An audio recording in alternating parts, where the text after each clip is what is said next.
thing apart here. Good morning. This is the VaCCRA presentation this morning. The presentation is on car safety for seniors, and our presenter, Nancy Lowe, couldn't make it this morning. So Cameron Faison, woman right behind me, has kindly agreed to fill in for Nancy. And Cameron works for the Virginia Department of Aging and Rehab Services, the Division for Aging Services. And she'll tell you more when she comes on the microphone. Thank you very much. There you go.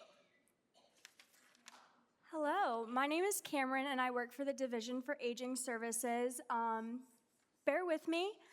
The Grand Driver is something that Nancy, it's her forte, it's something that she does. I'm actually with a different grant for the lifespan, I'm with the Lifespan Respite Grant. But today we're gonna talk about driving safety.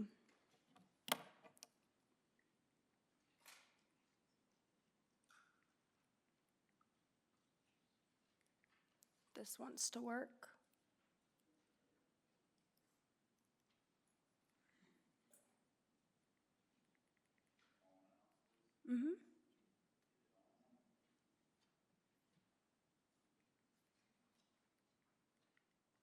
There it is. All right. So what is Virginia Grand Driver? So Virginia Grand Driver is a public awareness campaign. It's targeted to senior drivers and their caregivers as well.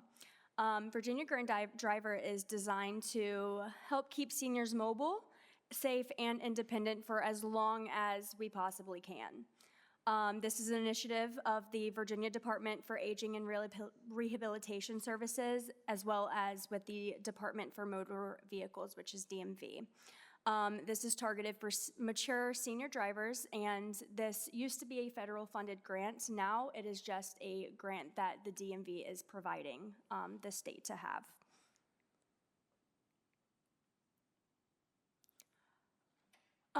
Virginia Grand Driver is not a law enforcement or regulatory entity with the power to revoke or suspend driving privileges. We do not want to do that. A driving or assessment program in which senior drivers can participate. So this is not a course.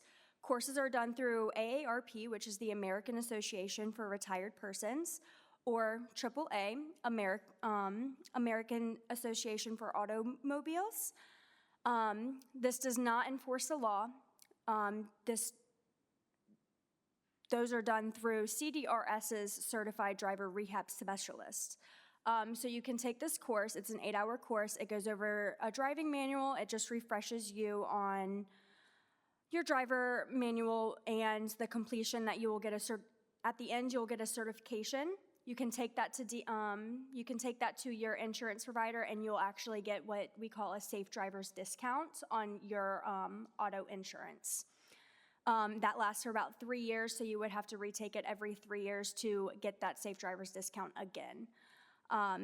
You do not have to report to anybody. This is, if you want to do this or you want to recommend this to someone, you don't have to report it to anyone. You can just report it to DMV, and then they can also reach out as well. You can also report someone if you do not know by calling 911 and just letting them know that you're seeing something going down the road and you are concerned about their driving. They will also take that to DMV, and you can do it that way.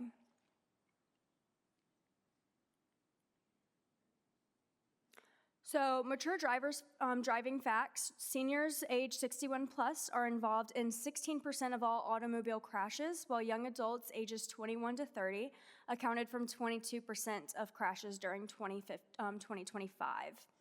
Seniors 65 plus has the highest crashes per mile traveled. So seniors, despite what people want to believe, seniors are not the worst drivers on the road with the state of Virginia's population. This is pre-military data. It is finalized sometime in March, so we'll have better numbers by then. However, seniors have the most crashes per miles driving, but that's just because you guys travel less.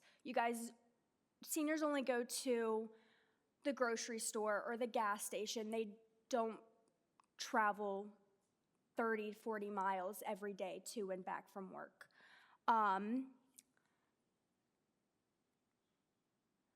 So some Virginia crash facts. If you notice on the left-hand side, this is the crash list. The yellow bar for young adults is 22%. Under the title is the number of crashes and the change from the previous year. So there was 233,938 people involved, which is a decrease in 9.6%. The right-hand side is fatalities. So seniors are not crashing as much as young drivers. However, seniors are most likely to die in car crashes, and this is because they are more frail. So as you can see, there were 30% of seniors who had died in car crashes in 2025, which would have been roughly about 799 people, which is 13% of that number. So medical conditions that may impair driving. So we have vision. Any of these you can impair or get as you age. These issues can impair driving and cause potential car crashes.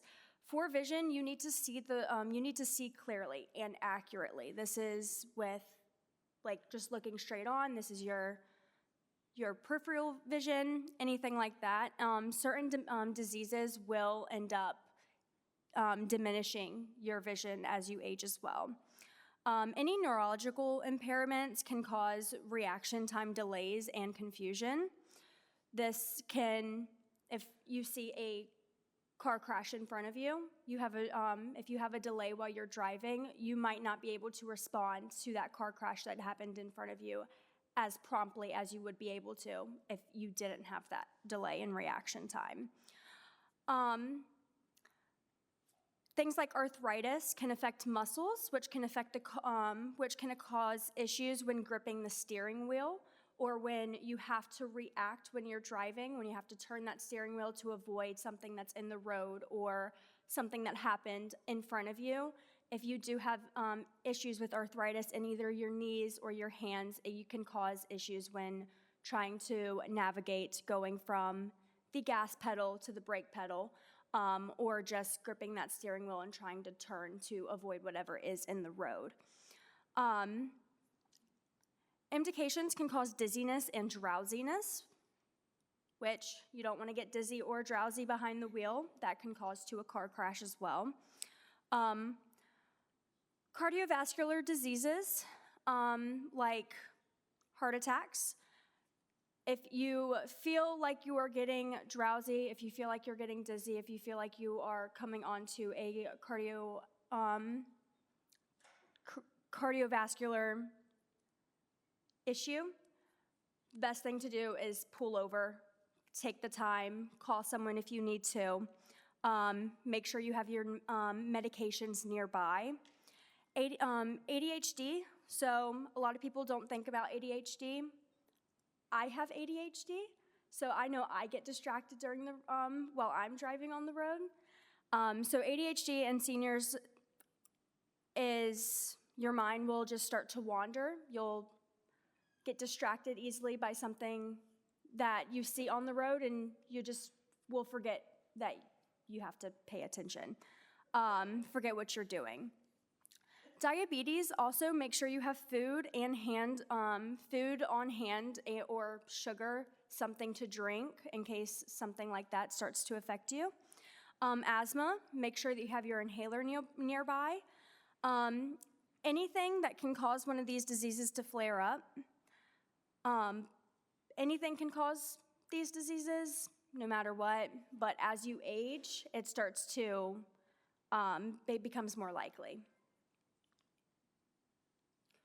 So on a typical day, a driver encounters as many as 200 decisions per mile. Our eyes provide nearly 90% of the information we need to respond to road conditions, traffic patterns, signs and signals, and hazards. Vision is very important. all information we receive is coming through our eyes. On a typical sunny day, going, let's just say, a mile down the road, there are about 200 decisions that you are going to have to make. Are you going to go straight? Do you have to make a left-hand turn or a right-hand turn here? Do I put my foot on the gas or do I put my foot on the brake? Looking over to the left or to the right. All of those are little decisions that you don't even think that you are making. Your vision will help make those decisions. Presbyopia causes vision to slow down. It affects the time it takes your eyes to adjust, which can cause your reflexes to slow drastically. So any of those will affect your vision. So we have cataracts, glaucoma, macular degeneration, diabetic retinopathy, and presbyopia. So medications that may impair your driving. So alcohol, that's a given. No matter your age, alcohol will always impair your driving. We have nose spray, can cause dizziness and drowsiness. Depakote, or seizure meds, it numbs you, it delays your reaction time. This is just as bad as being drunk. This is just as bad as alcohol. THC, that also will affect your driving no matter your age. This will delay reaction times. Inhibitors, which can cause your blood pressure to drop too much, which can cause weakness in muscles, which will affect how you're gripping your steering wheel as well. If you are changing your meds, or you're changing your dosage, or you're being put on a new medicine, it can cause your body to react in ways that your body hasn't reacted to before, which will impair your driving and can lead you to a car crash. Reaction time. This is a 4-step process. All senses need to be keen to detect issues that may affect driving on the roadway. So, vision, being able to see what is in front of you, being able to check your mirrors, being able to see smoke if there's smoke coming out the hood of your car. Hearing, if trucks barreling down the road, honking or car horns, sirens from a fire truck or a police officer that is coming down the road, or screaming. Someone might be screaming on the side of the road. Your hearing helps with all of that as well. Smell, you want to be able to have your smell, so you can smell gas, oil, fire, burning rubber. Your touch, when you're going down the road, those rumble strips that are on the side of the road, that your touch helps feel those. Heat, so if your car is running hot, you can feel that, and that will help you be able to detect a fire as well. So processing information, acknowledging an occurrence if something is on the road. If there is a crash up ahead on the right-hand side and you need to move left, you will need to acknowledge that there's a crash. I need to move left, or that person's not driving in their lane. Maybe I should slow down, or maybe I should get behind them instead. Planning a response. If you see a crash ahead of you that just occurred, if you see a crash ahead of you that just occurred, what are you going to do? Are you going to keep going, or are you going to start to slow down a little bit, start to move over into the next lane, try to avoid that? You're going to need to be able to plan a reaction when you're on the road, just in case any of those instances do happen. Executing a response. You physically need strength, bone, and muscle to grip your steering wheel, because if there is a crash that happens, you need to be able to grip that steering wheel or be able to move your legs from the gas to the brake to be able to stop in time to avoid hitting the crash that just happened and making it worse. Warning signs. So warning signs for these can decrease in confidence while driving, Difficulty turning to see when backing up, riding the brake, easily distracted while driving, ADHD. Other drivers often honk horns, incorrect signaling, difficulty parking within a defined space, hitting curbs, scrapes or dents on the car, mailbox, or the garage, increased agitation or irritation when driving, failure to notice activity on the side of the road, failure to notice traffic signs, trouble navigating turns, driving at inappropriate speeds, not anticipating potential dangerous situation, uses a co-pilot, bad judgment on making left-hand turns, near misses, delayed response to unexpected situations, moving into the wrong lane, difficulty maintaining lane position, confusion at exits, ticketed moving violation or warnings, getting lost in familiar places, car accident, failure to stop at stop signs or red light, confusing the gas and brake pedals, which happens a lot, no matter your age, stopping in traffic for no apparent reason. Hitting a mailbox, that goes towards your vision. So if you hit a mailbox, you probably couldn't see it. You couldn't feel the mailbox hit the side of your car.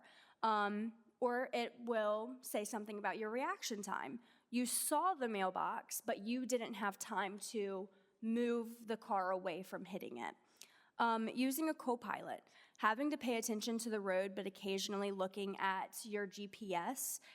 This causes your eyes to come off of the road, which can cause a delay in reaction time as well. If you want to see these warning signs anywhere else, you can go to the website. It is granddriver.net. So 10 driving tips for seniors. Check your vision on a regular basis. Vision checks every year. If you have a progressive disease in your eye and they need to see you more often, then do it. Taking a driver refresher course specifically designed for older drivers. This course can run about $30 to $40. Avoid driving in bad weather and when visibility is limited. What we recommend doing is limit left-hand turns. Due to reaction times, left-hand turns are more likely to cause car crashes. Top 3 car crashes for older adults happen at left-hand turns, merging, and not knowing the right-of-way. If you have to make a left-hand turn, try to make the turn at a stoplight. If you need to go to any appointments, try making your appointments midday. That way the roads are not so busy. This will limit risk. Smaller, more compact cars are also easier to maneuver when doing left-hand turns. They're easier to navigate and safer to get in, and safer when you get into a car crash. Get familiar with the technology by using one at a time. So if you have a newer car, you might notice that you have all these different little lights and beeps going on in it. These are newer technology. You can turn those off and you can use one at a time. This will help you get more familiar with each technology that your car has to offer you. That way you know exactly which light means what that beeping sounds versus what this beeping sound means. Know what the bus line is. Get familiar with Uber Lyft. If you are not comfortable with driving, Uber Lyft is very helpful. I would highly recommend using it if you are just not feeling your best that day, instead of getting into a car and getting behind the wheel. To increase your mental strength, we recommend gaming apps on your phone, such as matching games or memory games. This will help sharpen your mind and your reaction times when behind the wheel as well.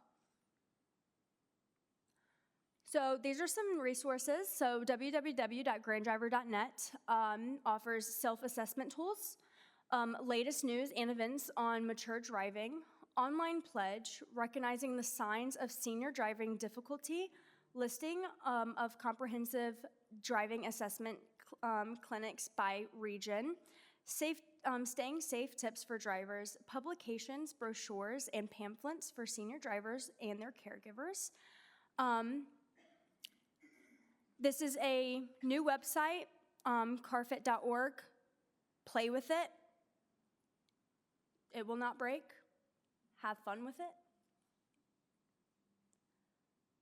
So CarFit is a program designed to make sure you are in the optimal safety zone for your vehicle and all safety equipment is functioning properly. CarFit is a separate program, point safety check of them in their so this will offer you a point safety check of you and your vehicle. This is not an assessment of how well you drive, but it is an educational tool of how your safety equipment in your car will protect you. We'll touch on the technology, and help you work it as well. It's a 20-minute drive-through with your car, so just go through the drive-through, and they'll do a quick little assessment just to make sure that everything is where it needs to be. So a 12-point check, 20-minute drive-through. They'll make sure that you are more than 10 inches away from your steering wheel. This is because of the airbag. If you are too close, it will seriously injure and possibly kill you. This is because it causes a chemical explosive, which can explode into your chest and your face if you are too close to that airbag. If it does not kill you, in that instance, it will kill you because of the damages that you may get from it being fatal. More than 3 inches a line of sight above the steering wheel, your seatbelt buckled correctly, your mirrors are adjusted to minimize blind spots, you're able to enter and exit the car with ease, and all equipments are functioning properly. If you guys are interested in having a CarFit event, they would be more than happy to come out. I think Nancy had told me that the last time they were here was probably 10 years ago, and she wanted me to let you guys know that you guys are due for a CarFit event. She made sure that I put that in all caps on my notes. So assistive devices that you can get that CarFit would actually recommend to you. So aftermarket, these are aftermarket products. So the top left is a seatbelt pull. This helps you grab your seatbelt easier. A handy bar, which puts into the latch of your car door frame and gives you leverage to get up and out of the seat. A wedge cushion, which helps elevate your bottom, but doesn't elevate your legs, so your feet can still touch the pedals. Button mirrors or fishbowl mirrors. This will help see blind spots, so you don't have to worry about twisting and turning. A key grip helps you grip your key. A gas cap opener and a swivel seat helps you maneuver your legs in and out of the car easier and turn. It's kind of like Lazy Susan, but for your butt. So the Virginia seatbelt law, seatbelts must be worn in front or rear regardless of age. So front seat and back seats, this was just passed in July of 2025. Every person in the vehicle, no matter age, has to have a seatbelt on. This is not a primary law, but it is a secondary law. So if you get pulled over for speeding, then they can also rack on all those seatbelt tickets as well.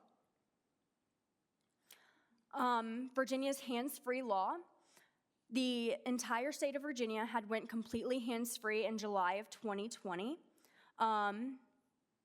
If you are in a work zone, and you get pulled over because you were on your phone, the fines are now doubled, and that was passed in July of 2010. Virginia's move over laws. So bicyclists can ride two across. So if this is the lane, There can be 2 bicyclists side by side in 1 lane. Drivers can cross double lines to give an entire lane for passing. So if you do need to pass those bicyclists and there is a double yellow line, you can cross over that double yellow line and pass those bicyclists.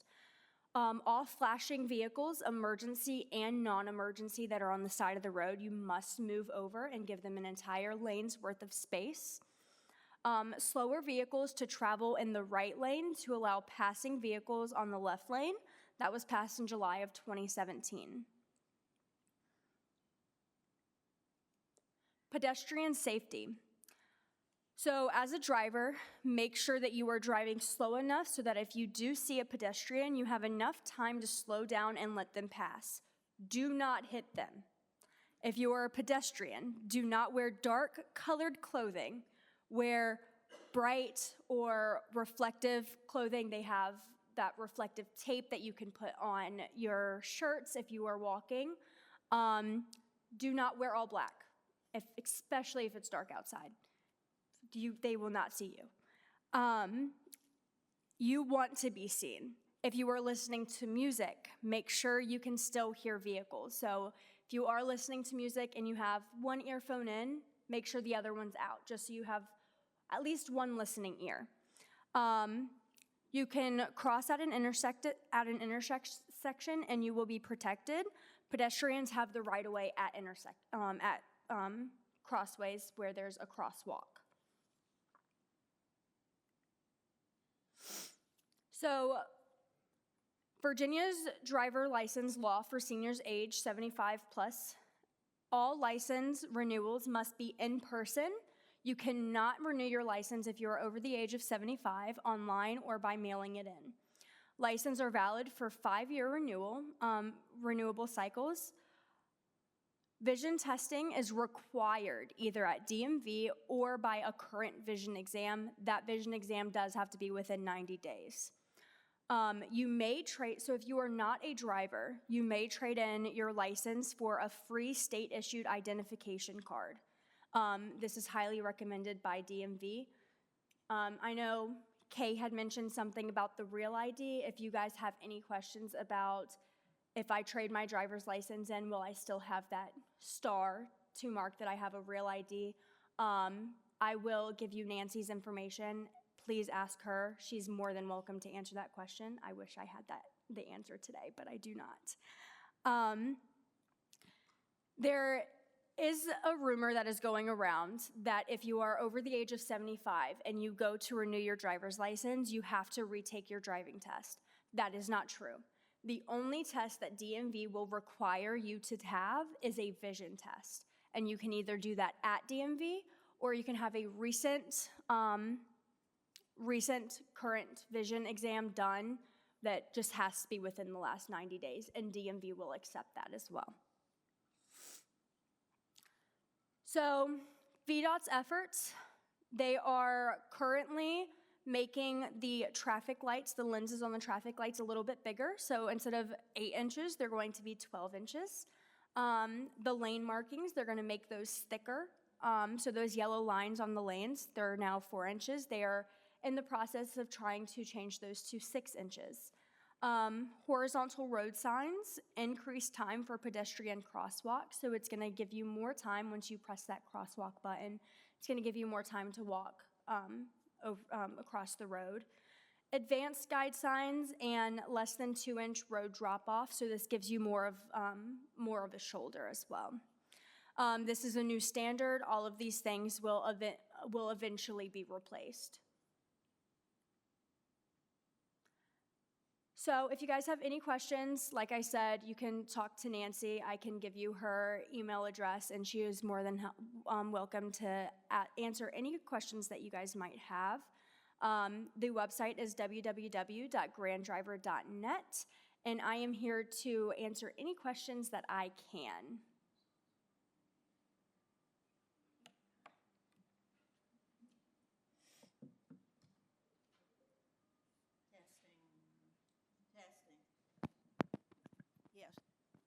If you can't answer them, I think we'll try to answer some questions. And remember that we're being filmed and you have to have the mic and pose your question.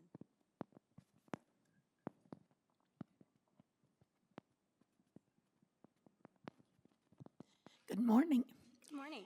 In driving with my teenage grandchildren, they often spot road rage driving. In our case, what do you recommend to us how to handle road rage drivers? So that is a great question. I know one thing, just don't get crazy. Yes. You need to get out of their way. Don't be don't show any rage yourself because they're doing it. Be aware that when you're getting the rage, people are also tailgating you. They're also honking at you. You need to do some inner thinking, a little prayerful thinking. Why are they doing this? Because you've aggravated the devil out of them. And so we are in a very aggressive setting out there. It's not like the good old days where people were respectful, and catered to safety. It's just a different world driving. So when it comes to road rage, there's a lot of instances why people do get road rage. I, for one, will never understand it. I'm kind of the type of person where I just want to get to where I'm going. I don't want to have anyone screaming at me. But if you do encounter a driver that has some road rage, I would recommend, as if you can, move over to the other lane. Don't try looking over into the car next to you. Either depending on your speed, depending on where you are at, if you can't move over to the other lane, if you are going slightly under the speed limit, try speeding up just so you can try to maneuver into the other lane, just so that car can go around you. But do not try to aggravate that driver more than they already are. There are some people who will start to wave their hands up in the air. Don't do that. There are some people who will try yelling out the window. Don't do that. They are already angry. We don't want to make them even angrier.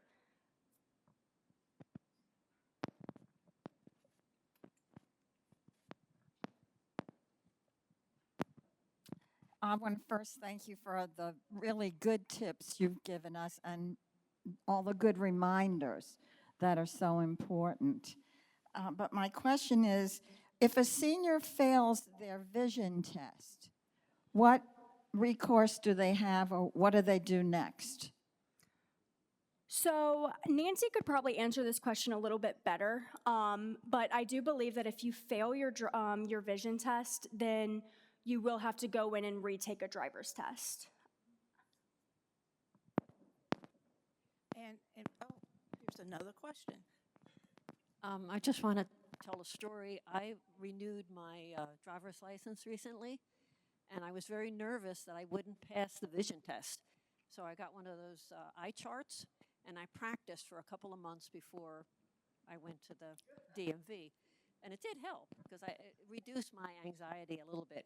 Anyway, I went to the DMV on Quioccasin, and I went in the middle of the day. It was jam-packed with people. They were swinging from the chandeliers. It was loud, chaotic, crazy. So I sat there for 2 hours waiting until my number was called. It was like a butcher shop. And I finally went up, and I stood there and filled in some of the forms that you have to fill in online. And then it came the vision test time. And she, you look in the little thing, a little area that you put your head in, your eyes, and you're looking at the chart online. And I couldn't, the thing was moving around. The thing was moving around on me, and I was having a terrible time. And so finally I did see the chart, and I started reading the chart, and the clerk said, "Well, I can't hear you. There's so much noise." I couldn't hear her. She couldn't hear me. It was terrible. So finally, we worked it all out, and I didn't pass. So she said, "Well, you have to. You're not going to get your driver's license with a full driver's license. You'll only be able to drive during the day." I said, oh, that's not going to work for me. I need to be able to drive it. So I took the test again. This time, I was much more relaxed, and I passed it. So I was okay. But I would just recommend don't go to DMV during the day. Go very, very early in the morning or when they're closing, so you have not a lot of people there. And then relax. It's the most important thing to pass the vision test. Yeah, don't get stressed out when you go to the DMV. It's always going to be a little bit hectic. However, instead of waiting 2 hours, I would highly recommend going onto DMV's website and scheduling an appointment. You'll be in and out of there very, very quickly.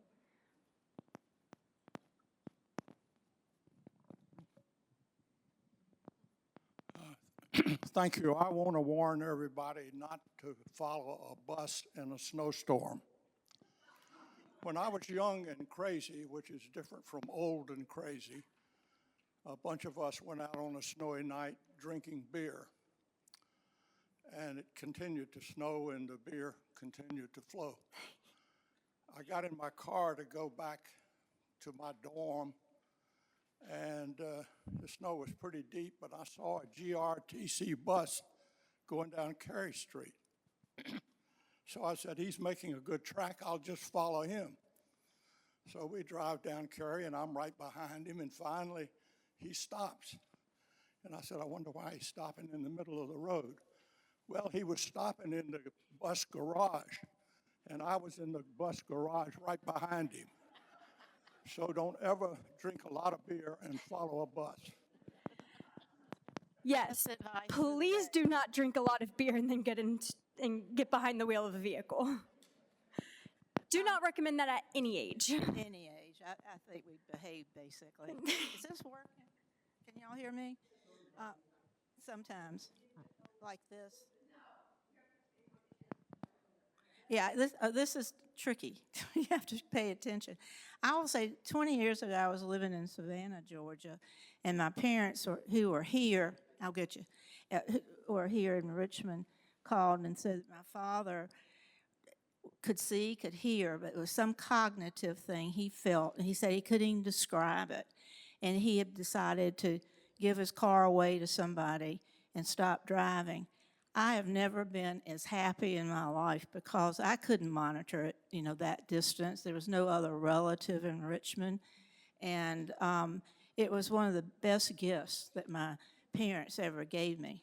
And a little inheritance helped too. I got another question. Ha ha. No, hold. Nobody can hear you in peanut gallery. You got Is there a problem with using the brake with your left foot, or is there a rule against it? So there's not a rule specifically, but they do not recommend using both feet to drive. It is very dangerous, and that is one of the biggest reasons why people get into a car crash, no matter how old you are, no matter what your age is. Using both feet to drive is highly dangerous. So when you're sitting in your seat, they say that if your one foot is on the gas pedal and one foot is on the brake pedal, you may forget which one is on the brake and which one is on the gas. It's just a forgetful thing. They don't recommend it. I actually asked that. I broke my right foot when I was probably 17 years old, and my mom told me I couldn't drive my car anymore, and I got really upset. I thought that I would have to ride the bus to school. I was not happy with that, and I actually asked my PE teacher, who was also my driving course teacher, and then I actually called the non-emergency number to ask them as well, and my uncle, who is a firefighter, and everyone told me that I should not drive with my left foot and I should not attempt to drive with both feet because it is the biggest reason for car crashes. It seems too that you're crossing over your right foot and you could get tangled up. Oh, you could get tangled up in your right foot if you're driving with the left foot. one of my problems is what? You have a question? Oh, it's here. It's Cedarville. When I'm pulling out of my parking space, I can't see that cars are coming, but I back up as slowly as I can to give some warning. Sometimes now I even toot the horn because I've nearly been hit several times by people coming too fast, and they have to have seen me because I'm halfway out the parking space. So that could be a very serious accident, and I just give you that warning.